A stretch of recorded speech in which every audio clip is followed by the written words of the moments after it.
Alors, nous allons évoquer le dernier point qui se passe dans la dynamique du geste. Comme on l'a évoqué auparavant, nous avons parlé de l'emplacement de la balle vers le pied droit pour prendre la balle plus tôt. Nous avons parlé également du poids du corps légèrement sur la jambe avant pour, bien évidemment, favoriser un bon contact de balle.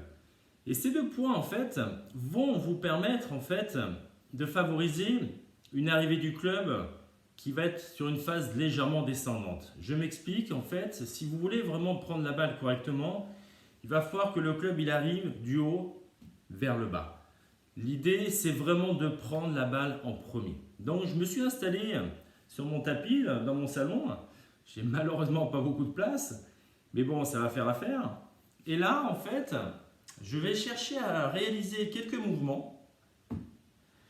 Bien évidemment, en cherchant à faire glisser cette partie-là, qui est la semelle sur mon tapis, mais en cherchant également à garder la tête de mon club, en fait, sous ma table basse. Et là, forcément, ça va vous permettre d'avoir un contact de balle du haut vers le bas.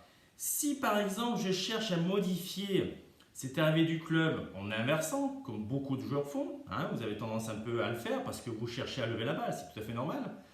Et qu'est-ce qui se passe?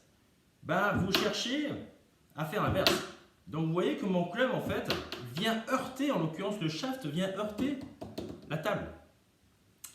Bien évidemment, vous prenez la balle plus sur une partie remontante et vous partez forcément sur un contact qui risque de se faire plutôt sur la partie basse. Donc vous risquez de prendre la balle sur l'arête. Et la balle ne va pas se lever. Et c'est pour ça que on essaye d'insister vraiment avec vous à l'école de golf sur le fait, quand vous êtes autour du green, quand vous n'avez pas l'obligation de lever la balle, d'utiliser des clubs plus fermés. Voilà. Donc essayez de vous entraîner un tout petit peu sur votre tapis en cherchant à faire cet exercice. Emplacement de la balle, le poids du corps légèrement sur la jambe avant et en cherchant à garder la face de club plus basse après l'impact. Et vous allez voir que ça va forcément vous aider à mieux contacter la balle et surtout d'être plus performant. Un dernier point sur l'aspect un peu tactique. On est d'accord que quand vous êtes autour du green, vous n'avez pas que le fer 9. Vous pouvez prendre un autre club, le fer 8, le fer 7, le pitch. Le choix du club en fait va se faire en fonction de l'emplacement de la balle, bien évidemment, et la distance qui vous sépare du drapeau. Si par exemple vous avez un drapeau qui est très loin sur le green, où vous avez beaucoup de place pour faire rouler la balle, ne prenez pas le fer 9. Prenez un club plus fermé, prenez un fer 7 en cherchant à faire la même chose.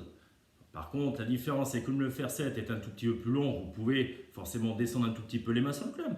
Et vous cherchez à faire la même chose. Et vous allez voir que la balle, en fait, forcément par rapport au fer 9, va moins se lever.